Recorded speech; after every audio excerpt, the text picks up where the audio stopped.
Yo, what's going on, guys? Today we have the Iiwey. This is a HD IPS screen that is basically a Apple Carplay screen for people that don't have a nice screen in their car. So I have a Ford Fusion, which does not have any sort of CarPlay screen. So I am excited to try this out. I'm hoping it is a nice upgrade to my current car. So let's quickly unbox this and then we will do some testing to see kind of what this thing is like. The packaging already is pretty nice. So we've got a nice user manual here. And this does actually come with a rear camera. I already have a rear camera, so it'll be interesting to see if I can get away with installing this without the rear camera in two different holder options. So that's nice. Let's check those out. Another kind of instruction manual here.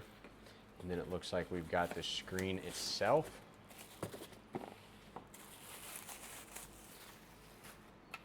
So smaller than I thought, which is good. I didn't want like a huge TV size screen here. Does have a front dash cam, it appears, which I already have a dash cam, but hey, that's at least good to have for some people. It does have its own memory card right here. And let's see what size is that memory card. It is 64 gigabytes. So that's good to see. Always like when they come included, so I don't have to go buy additional hardware after I've already bought a unit. Okay. And as far as other ports here, we have an AV in, we have a Type-C, that's our charger, and then we do have an aux cord. And on this end, we have some sort of port, but it's not labeled, so we'll have to see what that is. Okay, let's keep going here.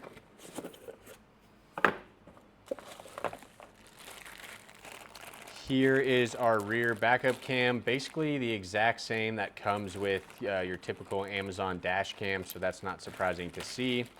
As far as powering the device itself, it does come with a nice right angle USB-C and then a cool pattern on the cigarette lighter adapter. I do like that, so that's good to have. And then we have the two mounting options that we saw earlier, sticky and flexible onto the dash. So if your dash is not even, that's going to come in handy, and I like to see that. I haven't actually seen something like that before. And it's got a nice little rubber pattern on it. And then the other mount here, sticky as well. Looks like it is a suction cup, and somewhere we should have a, yeah, right here is how you engage that suction cup. These are typically pretty good at holding stuff, these mechanical suction cups. So I'll have to see which one looks kind of best in my car, and we will do that installation here shortly. So that's what's in the box, guys. Let's get this thing installed and check it out. Okay, guys, so I've got this installed here. Basically just plugged in the cigarette lighter, hit the power button once I plugged it in. The mounting was no problem at all. I used the sticky base because I didn't want this really sticking up too far. And honestly, I think that looks really good. You can tighten it in the back here and it makes it so it's pretty stuck in its position. So CarPlay was very, very easy to set up. I just hooked up to Bluetooth on my phone and it immediately took me to CarPlay, and everything is basically working perfectly. As you can see there, everything looks good. So now the next thing I'm going to try to test is if I can get this to play music out of my car's speakers. Hopefully it can do that, because right now it's just playing out of this device and that's not what I want. So I'm going to try that next and I'll let you guys know. So another cool thing here, guys, is if you are in the CarPlay menu, if you swipe down, then you can basically go to the main screen and get back to just this thing's kind of home screen. And there is the front camera. So I do indeed basically have a dash cam with this now, which is very cool. Though you can see on the low mount right here, it is getting a lot of my lower dash in there, but still better than nothing.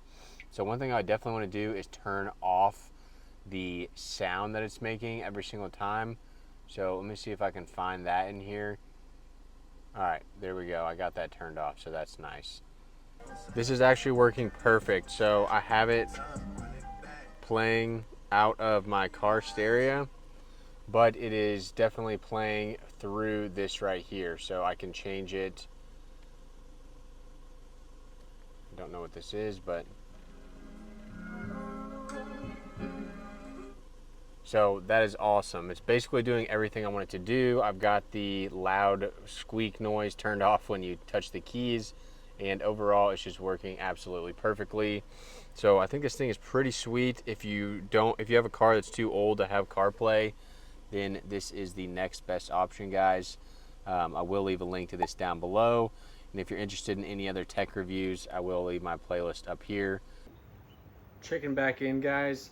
So the annoying beep noise it makes when you click on it, you can turn that off, but when it reboots, that noise is gonna be back. And so what I did was just place duct tape over the back speakers. Doesn't look the best, but honestly I don't care about that, and it does make it basically so that you can't even hear it. So that is definitely a downside.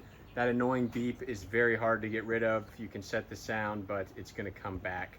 Now, one other thing I'm testing right now is it doesn't really seem like this turns off when you leave the car, but actually, there we go.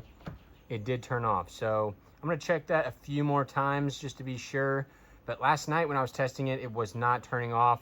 But I'm gonna test it a few more times just to be sure that it doesn't stay on when you leave your car and turn your car off. Some final thoughts here on this CarPlay system from Iiwey.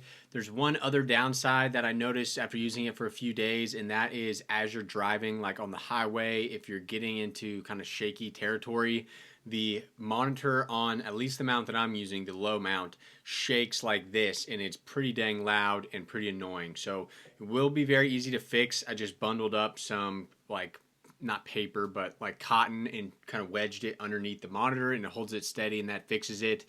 But I've had to do a lot of modifications on this thing. I've had to put duct tape on the back of it, and I've had to wedge something under it to stop the shaking. So maybe that's fixed with the other mount. I didn't test that. But that's my thoughts, guys. Again, I will leave it down below, and check out some of my other tech reviews on your way out. Thanks for watching Modern Reviews.